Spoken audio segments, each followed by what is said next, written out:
Mary, I have to have a really serious conversation with you. Uh-oh, that doesn't sound great. So I got this transmission and it was your screen time data for the past few months on your iPhone. No. How? And so I'm not really at liberty to say where or how I got that information. What I am prepared to say is there was a noticeable spike in one particular application on your cell phone. Oh, God. Yes. Do you have anything to say for yourself? To paraphrase a great philosopher of our time, TikTok won't stop. Whatever the lyrics are to that song. I feel like your new bio is going to be, I got TikTok and it went like, ooh, I'm going to have to take away the Windex. I'm going to have to take away the $1 million home that you've been using as a soundstage for the past few weeks. TikTok broke me. That's all I can say.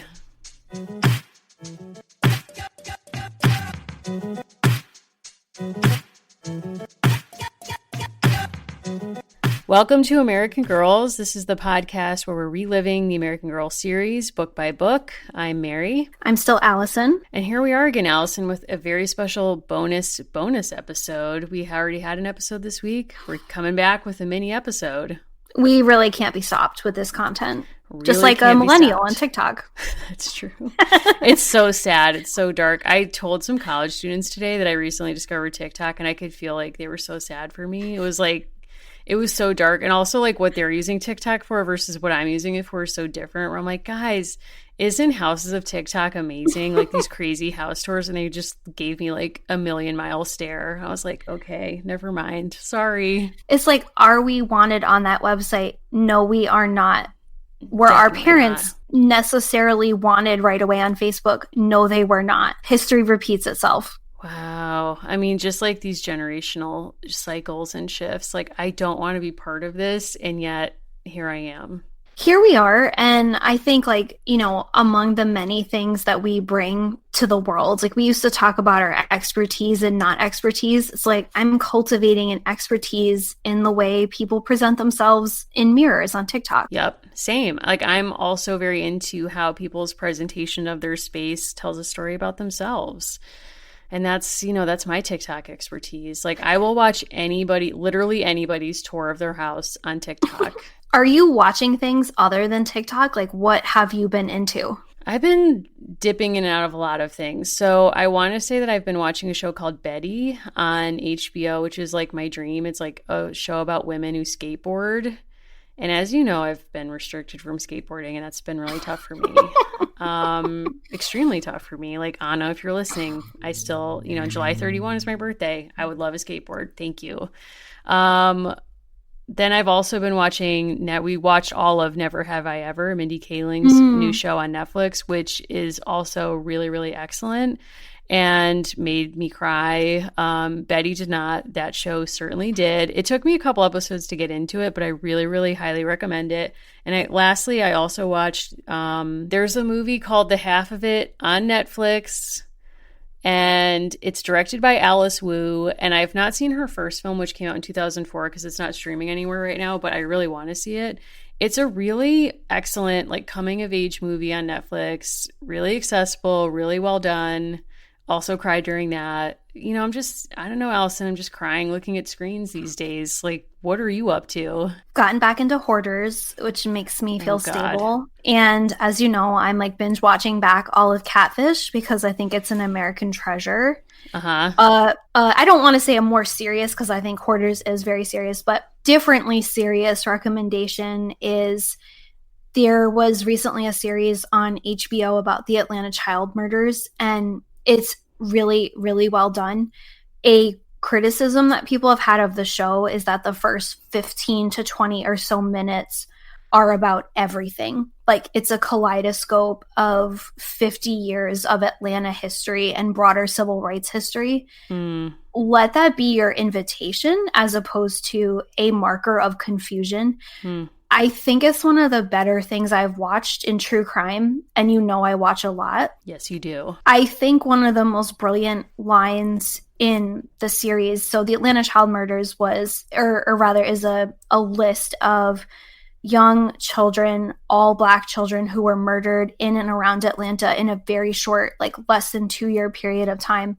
And someone says, you know, people ask me, like, why are you dragging this up? One of the people being interviewed. And her response is, you know, how much attention has John Benet Ramsey gotten versus these dozens of children? And it's a really impactful moment. And I really, really recommend it. Wow, that sounds really good. Where can I find that again? So that's on HBO. It's a reinvestigation of the Atlanta child murders. Spoiler from me, the man who's in prison didn't do it. Oh God, here we go. Okay. I know. I won't do this because it's not a true crime podcast yet, but by the same token, if you're covering Addy and you're not talking about the carceral system as a constant crime, what are you doing? Get out of here. I know, seriously. Our dear friend Lacey, speaking of TikTok and all the things we care about, posted a pretty prominent TikTok of the one where it says it's the remix, and it's a young student and he's pointing to the system of slavery and then the system of peonage, and he says, like, it's the remix, which is brilliant. Yeah. And very true. We should put that on the syllabus. We will. That's why we're here. That's why we're here. I mean, if we can't push these things out, hopefully get them in classrooms. Why are we doing this? Truly, why? You know, honestly, I haven't made a syllabus in quite a few years. Never really felt like it was a strength. I'll say that. That said, this is the best kind of syllabus because it was made with you all. It was made with great love and care, and there's no rules. Truly no rules, which is my style 1000%.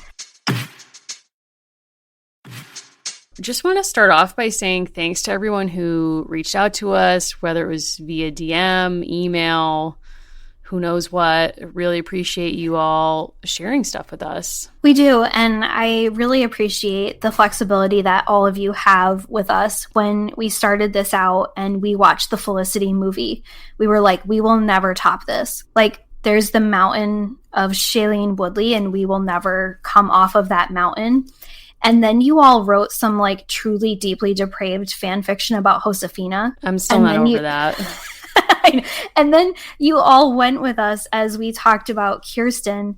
And with Addy, we've just been really, I don't want to say enjoying, but it's been really gratifying to receive such substantive and productive feedback and to be in dialogue with you all about the stories and what they've meant to you. And we started this by looking at a few think pieces about Addy, and I think what's great about her stories is the research is so dense, but there's an accessibility to her. And so this is just another attempt to say, like, what are these other pieces we can tease out or put into our collective toolkit to understand not so much Addy per se, but kind of the world that she represents. Right. And I think something that's really, like, important to revisit, even though it's kind of hiding in plain sight, is that, you know, we all like encountered these books when we were 8 or 9 years old, and now encountering them as adults, like, we can handle different lenses and tools, whatever metaphor you want, to think with, you know, as we reread these books. So I think our conversation with Vera is a great addition to this syllabus in that way. I mean, sharing histories and stories that maybe you wouldn't perhaps use in teaching an 8 or 9 year old about the lives of children like Addy and the adults that they grew into. But I think now as adults, we can handle that, and we can handle some of these other sources that really kind of flesh out this history and frankly speak to a lot of through lines to the present. So on this episode, we're just going to kind of cherry pick some of the things that you will find on the syllabus, which you can find on our site. And we just want to say at the outset that this was such a cool experience that we're hoping to make some other syllabi for the other characters that we've already covered and those that will continue to meet, and any other topics that we think are of interest. So if there's a syllabus topic that you would really love to see, please reach out to us, because, you know, this was really fun to put together. This episode is brought to you by Podcorn. Podcorn is a marketplace connecting podcasters to advertisers for native podcast sponsorships. What does that actually mean? Well, for our purposes, it means that we don't have to run ads on our show for products and services we don't believe in. We take this community really seriously, so we've in an ongoing way been trying to match with products that actually meet our mission and our values and are things that we're proud to support. So Podcorn has been a really wonderful service where we've been able to log on to their site and find a bunch of advertisers who want to work with us that we're excited to work with as well. If you're a creator and you're looking for brands that you might want to work with, Podcorn is a great option. They have a marketplace mission to give podcasters transparency, creative freedom, and control, and you never give up exclusive rights to your podcast. Click the link in our show notes to learn how to sign up and to learn more about Podcorn. That's right. So just head over to podcorn.com and get started today. Yeah, so I want to start by one of the first things that got sent to us was the true story of Harriet Jacobs. And that was more or less self-published in Boston with other abolitionist allies in 1861. And it's called Incidents in the Life of a Slave Girl. This was sent to us by a listener and friend. And I really recommend this to try to access some of the experiences that Addy would have had. If you listen to our interview with Vera, there's also a connection there.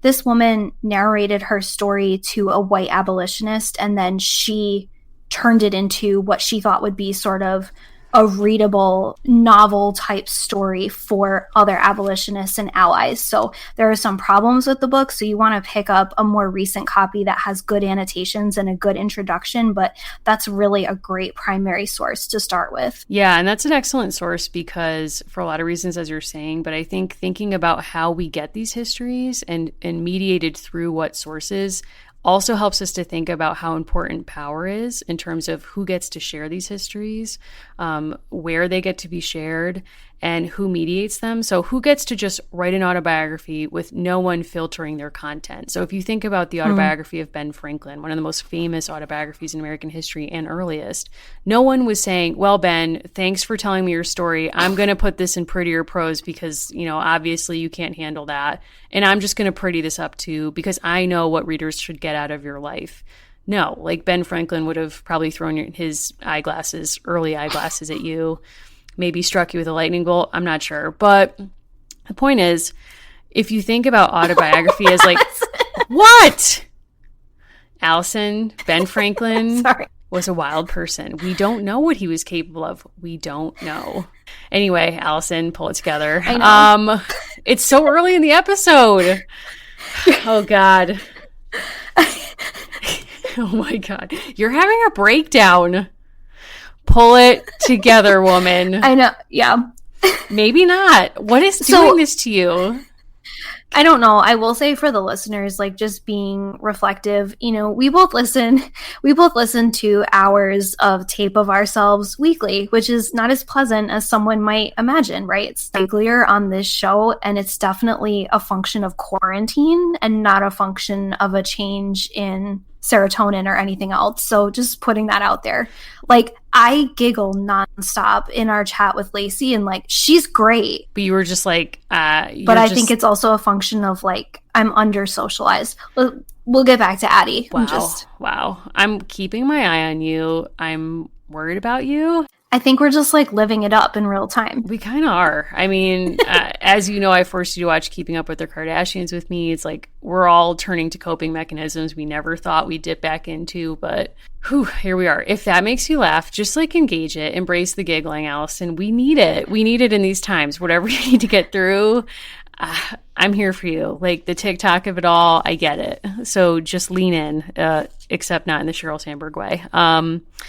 Don't lean on somebody, just giggle and lean in. But anyway, the whole point of what I was trying to say before I was not so rudely interrupted, just in a self-care interruption of giggling, was that autobiography can be a radical act of self-possession. So I think Harriet Jacobs is a really interesting piece in thinking about that and the ways that she was both allowed and not allowed to possess her own story in print. So that's an interesting thing to think with. And you use the phrase primary source, Allison, which I think tips off an interesting kind of distinction between some of the things that appear on this syllabus. Yeah, so that particular autobiography, and we're kind of using that term loosely, is mediated through someone else, but it's a source from the same time period in which Addie Walker and the real people that she's based on lived in. So it's a source from that time. We're going to include some other sources that people have sent to us, some newspapers, some other real stories from people's experiences as they lived through them.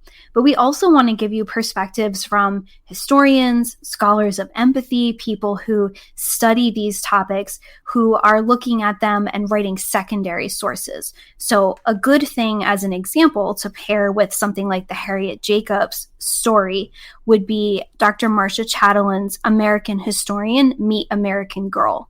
She goes really in a thorough way through some of the highlights of Addie's story and talks about what it's like for her as a scholar of the Great Migration to actually look at these through the critical lens of a historian living in the 21st century and looking back on kind of what these books mean. So it's really a secondary source and using the Addie stories as a kind of primary outlet to examine. She also has an amazing true crime podcast, but we'll talk about that some other time. I mean, I love her takes also on Law and Order. So that's just an aside, but she's everything. I don't like she's beyond a triple threat. You're sort of obsessed with her and you did do some light stalking of her one time. We won't get into it. So I knew she was appearing at a conference at which I was also attending. We'll just shout out her book. Her book is called Franchise, about the history of McDonald's. She's brilliant. It's brilliant. I knew she was appearing at a women's history conference. Did I attend her panel on McDonald's? Yes, I did. Did I say, I love your podcasting work and I recognized you by your voice? Yes, I did. She tweeted about it later. Wow. But see, that's really beautiful because I think you probably made her day with that. And it's always nice to like boost someone up if you can, you know? Yes. Why not? Okay, yeah, so that's an excellent source. We also want to point people to a book that we received many suggestions about to add to the syllabus, and that is They Were Her Property, White Women as Slave Owners in the American South by Stephanie Jones Rogers. This book was recommended by several people, and in particular, one of the contributors warned that this book will probably horrify you, and that's one of the most critical elements of it.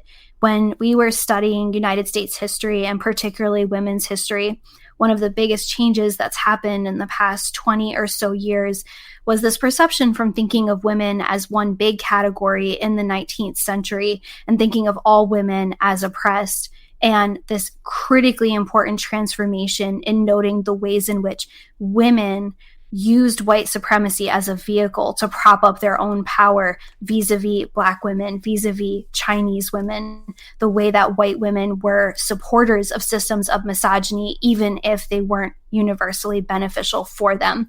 And this book is a major indictment of these old studies, which kind of lumped all women in the same category. Like Kirsten's journey is not Addie's journey, and we know that. Right. And I think thinking too about the ways that women as adults like had a certain, I think this book in particular, I think what it's engaging is the idea that white women in the South, if they had property in the form of enslaved people, that was part of their dowry, so to speak, like that was power that they felt they could wield in their lives and their marriages. And I think that that's, as you're saying, not something that's been really studied or thought of like as a nexus point of power. So I have this book in my car. I can't wait to read it. There's so many books on my list right now, but I'm really excited that this is on here. And we just want to make sure you know that we have range, I suppose. We received fantastic recommendations of academic books where people are recommending some of the newest, best scholarship all about the kind of worlds in which people like Addie Walker inhabited. We also have this tremendously creative and brilliant listener base who sends us things that sometimes confound and inspire us. Do you know what I'm about to say? I think I do. I'm very excited about this. I am too. So of the many different ways that Addie kind of reaches into our lives and makes us think, listener Lucy reached out to us and said, if I make a whole sort of dreamscape around Dungeons and Dragons, do you want to read it? Yes, of course we want to read it. Is there a world where we say no to that? No. So we are sharing with permission. She created a full profile for Addie Walker. She's in the Paladin class. I don't know what that means, but I trust Lucy on this because she's a great listener. she made up a whole profile, which we're sharing in the syllabus, of her strengths like intelligence and wisdom. Spot on. Her animal companion, obviously Sunny the canary, obviously. Her inventory, letter from home, cowrie necklace, brass ring, ribbon, lantern, and an explorer's anthology of ancient runes. Ooh. I don't get that, but I trust you, Lucy. Here's the thing. Dungeons & Dragons is coming back with a vengeance right now. Like, it's having such a hot moment. And I'm just ashamed to admit I've never played it. And I feel like it's so complicated I won't understand. And or there's role play involved. And if it feels anything like charades, I won't be able to participate for mental health reasons. So someone needs to reach out and let me know, like, can I handle playing this game? Because I would really love to benefit from the creativity of this listener. I'm just so blown away every time we get such awesome submissions like this. I think it really also challenges us to think about the kinds of sources that we can use or that are acceptable to use to understand the past. And I think when I was growing up in school, I remember a lot of the sources we read or the textbooks we read were so dry and it wasn't really interesting. And history, if nothing else, is a story. It's a story to think with and reinterpret and use perhaps to order your world and your place within it. So the fact that Lucy has created this awesome storytelling jumping off point with Dungeons & Dragons, I think should really challenge us all to think about the different things we can use to teach history, to learn history. Like, I wish I had had this when I was in school. Yeah, and what you're saying about story makes me think of some of the very best books that we have read in American history. Thinking of a book like Taya Miles's The Ties That Bind. Mm-hmm. And that is based on the true story of an Afro-Cherokee family. What's so brilliant about that book is she pulls a lot of tools from the literary world and does a lot of thick description and imagining of scenes in this family's life. And the book is still very solidly in the world of nonfiction, but what it does is it takes these tools of storytelling and it gives you a more in-depth, humane portrait of people who didn't leave as many sources or whose sources were sort of stolen from the culture. Right. Yeah, exactly. And I think if you can teach something to someone through the medium of story, it's much more memorable. It resonates. And I think it's just, for me, it's the primary way that I try to communicate information about the past. Yeah, we also, part of what the D&D character brings up for us is the importance of objects. And one of the objects listed under this profile is the cowrie shell, which is so critical to kind of the vision that many of us have of Addy. I also think it's a powerful connection to what we talked about with Vera at Historic Stagville and the fact that it was a real cowrie shell that was uncovered in archaeological expeditions that served partially as this inspiration for this accessory for Addy. It's this one very small physical object that is a portal that connects us between the real family of that plantation and Addy. Yeah, 100%. I think it's really powerful to see it on the site and to kind of just imagine its discovery and thinking about where that the life of that object and what it can tell us is really powerful. I should add, that reminds me that somebody submitted a guide for discovering Smithsonian objects related to Addy Walker, which is cool. So you can kind of take a spin around there and see in some of those objects as well. And since we can't visit museums right now in person just yet, we also received quite a few recommendations around literacy. That was something that really struck a chord with you all. So definitely probe the syllabus if that's something of interest to you. One of those recommendations was Jacqueline Jones Royster's book, Traces of a Stream: Literacy and Social Change Among African American Women. And this came highly recommended by a listener about literacy and composition studies. I will never forget being in a seminar and someone said that they wanted to do a study of literacy on plantations. This was really kind of scoffed at, and this person was basically told it's a non-story. There's not anything to learn there, or it's going to be very challenging. You're not going to learn very much. And I think part of what this type of scholarship does is it stretches us to reimagine and to be a lot more creative. In some ways, reading a Ben Franklin autobiography and writing the 10,000th book on Ben Franklin is one kind of lift. It's a whole other lift to say, I'm going to imagine the interior life of a person who has no letters, has no books written about them. Right. And I think part of the challenge in creating a lot of these histories too, that not always folks don't always think about because it doesn't really touch their life if they're not doing this work. But, you know, a lot of times you have to think about, you have to get through the ways that these collections were organized by people who lived 100, 150 years ago, who thought about objects of interest in a really different way. So, for example, you know, if you were organizing a collection of Civil War letters, you might foreground the letters to and from white soldiers because you imagine that being the most important piece of a military history. And in that collection, and this is like a real anecdote shared with me by actually a scholar of literacy who was studying the literacy of free people, he went into this collection, which nowhere in its record mentioned that it had letters from free people of color, but within it he found lots of them because free people of color were working in soldiers' camps and then after the war in freedmen's camps. And they had just never been cataloged, never been part of this original collection in any form of description because the people who organized it didn't think they mattered. So not only is it difficult to tell the histories of folks for whom certain records don't exist, but sometimes the records exist. They just are, you know, tied up in this maze of, you know, white supremacy and God knows what else. I mean, what you're saying is so striking, partially because it really so confidently assumes that every scholar coming in would only be interested in the stories of people like themselves, and that every scholar would be usually a white man. Mm-hmm. Yeah. I mean... And a safe assumption in many contexts, right? Right. Yeah, 100%. And I think in some ways within history, we kind of have a triumphalist conversation amongst our profession about like, wow, things are getting so much better.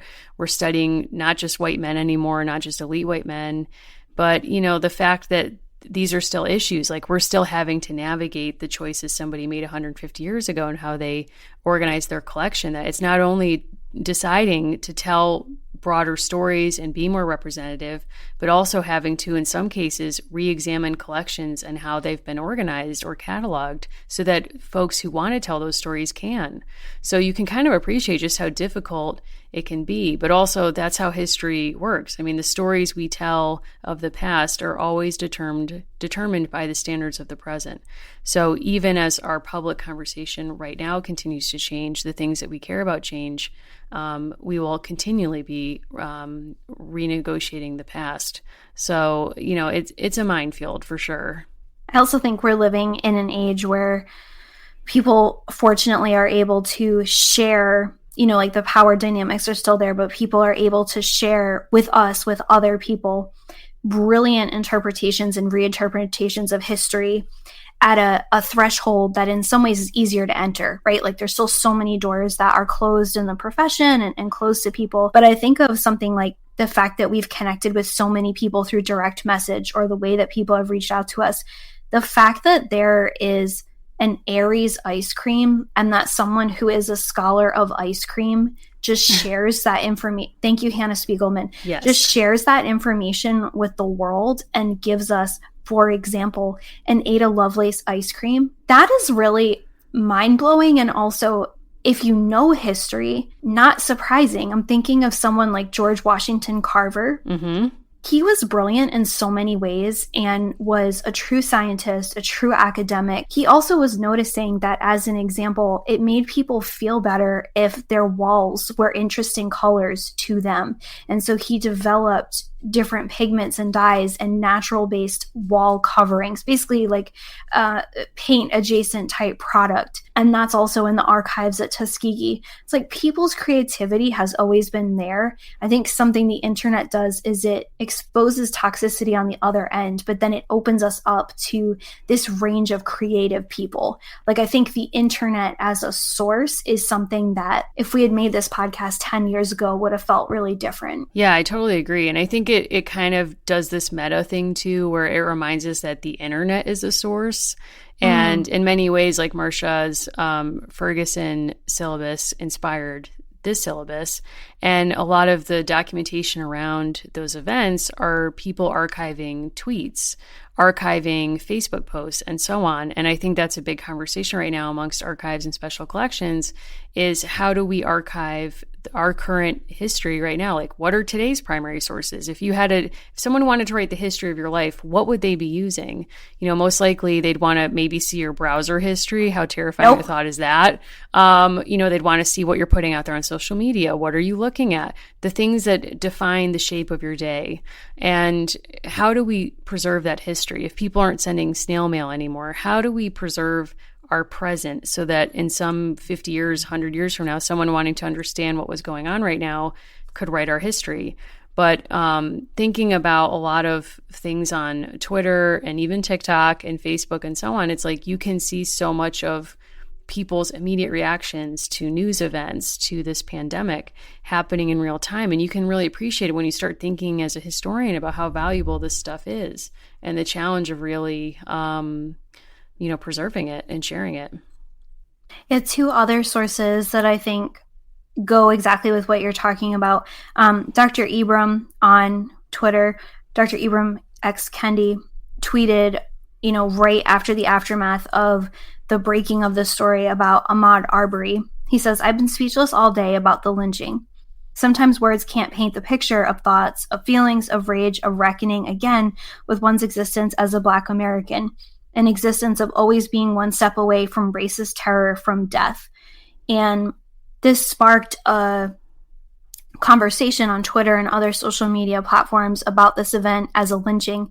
And you saw circulating across different communities online the reposting of the NAACP flag, "A man was lynched yesterday." So you saw on the one hand, like, people sharing their thoughts in relation to this incident, this kind of reawakening, unfortunately, of this imagery from the past. And even within sort of our context, again, people send us things all the time. And so we get exposed to more than we could ever just find on our own. American Girl's IGer, Kitsy XOXO, actually created a running doll that looked like Mr. Arbery and posted about racism and the disease of racism.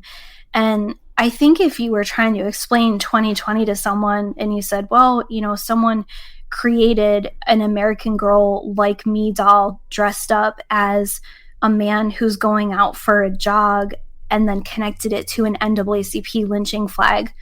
Like, there's so many layers and so much density, complexity to our social media landscape, but knowing how to navigate that is its own kind of literacy, I think.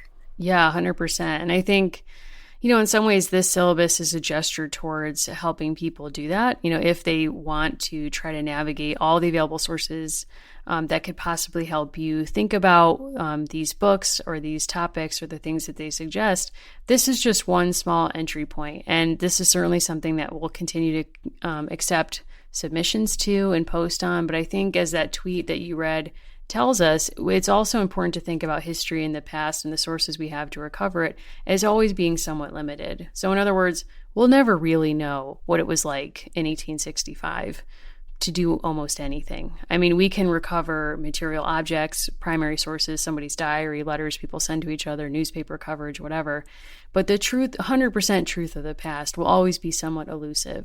All we can really do is sit with the sources we have and draw interpretations from them. And so this is one small gesture to say, here's both some primary sources of 1865 and 2020 that we might draw interpretations from, and also some great works by historians, by great creative minds like Lucy that can help us, interpret the things that we have available. We also really want to thank the listener who reached out to us with Emancipation Proclamation broadsheets of celebrations. And part of what I think was really great about this person reaching out to us is they shared not just a primary source, which we're going to link to, but they also kind of gave some thought to these sources from the early 20th century. What would Addy's life have been like by then? Would she have been comfortable traveling, or would she have been allowed to travel to some of these kind of Juneteenth type events? And what was Juneteenth like by the early 20th century? You can imagine an Addy in sort of late middle age by that point if she's looking around her by early 20th century and, by that point, Reconstruction has failed, has ended prematurely, lynchings in her and other communities, is she thinking of like baby Addie reading it in 1865, and does it feel even more hollow? And that's what I appreciate, was the way people connected these things to Addie's story, but also weren't limited by it. Yeah, definitely. It was expansive, and it was really imaginative.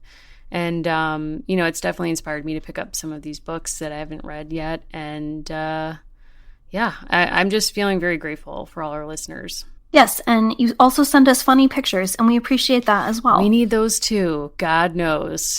People make me laugh so hard, people who message me. It's like I'm getting Murder, She Wrote content. I'm getting a lot of Dolly content. Like, I accept all content. Like, God bless. Some kind of salty, potentially Leo content, people who aren't Leos, who don't get it, that's fine. But we need it. And a few months ago, back when the world was like not quite at the state it is right now, many, many, many of you wonderfully sent us a tweet by Caroline Moss, where she was talking about what an American girl in 25 years might be like with her coronavirus accessories. Mary, how does that connect to our show? Well, Allison, I'm very happy to say that we actually have Caroline as a guest. We do. We found out that again, shoot your shot. Oh, is that the wrong? Is that inappropriate? I think you should just go for it anyway. We reached out to her, and she very graciously agreed to do a catalog challenge with us. So in the world where, she's a famous pop star and we're Frankie Muniz, we went for it, but she said yes. How dare you identify us as Frankie Muniz? My God, that's the best. I think he's clever. What? Where did that even... What? I don't know. Oh my God. That's really rough. That's rough to sit with. You're a middle child, so I apologize. Oh my God. It's like the hits just keep on coming. I know. I'm sorry. It's rough. It's rough to sit with that. Wow. So much I could say, but I won't say. But you won't. I apologize. No. It's all good. So we're very excited for that. And so we are doing a challenge with her about the catalogs. We'll say more about that on that episode. But suffice it to say, it's like we give each other a budget and we have to, say what we would buy from different years of the catalog. And there's also a way that you can play this game with us because the catalogs have been uploaded by a hero we don't know. But, so thinking about how tough this time has been, sometimes you just need a little fantasy hour where you spend fake money on stuff that stopped being available roughly 15 years ago. So I'm really looking forward to that. We learn that among us, there is a bitty baby, Stan. I won't say who. You have to tune in to find out. We're not going to say who. We're definitely not going to say who. And, for those of you who are part of our Patreon group, you'll also get to check out our Jessica Simpson memoir episode. So I don't know if she likes bitty babies or not. In 400 pages, she sadly did not cover that. She covered a lot. We'll say that. She covered a whole lot. She covered a lot. We are big fans, and we appreciate her very much. We do. I stan her. I will stan her for the ages after this book. Yes. Wow. And I just want to forecast even a little bit further for folks. We are very delighted to also announce that just in time for Pride Month, we will be moving on to Samantha. She will be the episode after our special shopping episode. And because I read all of your DMs, I just want to clear the air that we are at times, I would say, unkind to Felicity and to Samantha. But that doesn't mean that we love any of you any less. That's a good distinction. Good point. Yes. And, it doesn't even mean we like them any less. It's sort of it's like when somebody says something about someone in your family and you're like, how dare you? And then you say the same exact thing 2 seconds later and you're like, this is different because I'm in the family. Yes. That's us with the AGs. Or that's how I'm telling myself it is. But yeah, you know what? Pride Month, kicking it off with Samantha. Would love to hear more thoughts about, is she the queerest of them all? I don't know. Again, I don't remember any of the plots of these books. Like, is she the first victim of the Titanic? I don't know, but we'll find out. There's a sailor outfit. I know that much. I certainly wish they would tell us. Wow. Well, Allison, if somebody wants to get into your DMs and chat with you about Samantha theories and God knows what else, where can they find you? I am very easy to find. I am at Allison Horrocks on Twitter and Instagram. And Mary, I know I've already shared it with you, but if people want to share Michael Jordan hot takes or comparisons of his sneakers and Golden Girls, where should they find you? Or, any last minute wedding tips. I think this might be the last episode that comes out. Yes. Before, wow, this is my last episode as a single person. I can't even believe that. Yeah, please contact me on Instagram at Mimi Mahoney or on Twitter at Mary Mahoney123. And if you want to reach out to the show, please be sure to visit our website. There you will find our telephone number as well as our email. You can tweet at us at @agirlspod or follow us on American Girls Podcast on Instagram. Very exciting. And of course, our syllabus will be available on our website, so feel free to find it there. And, if you read it and get inspired, don't fret. You can always submit stuff to us, and we'll just keep adding to the syllabus as time goes on. And like we said, we'll keep doing some others. So we look forward to getting your contributions to those as well. Yes, thank you. Thanks for listening, everyone. We'll see you on the next episode.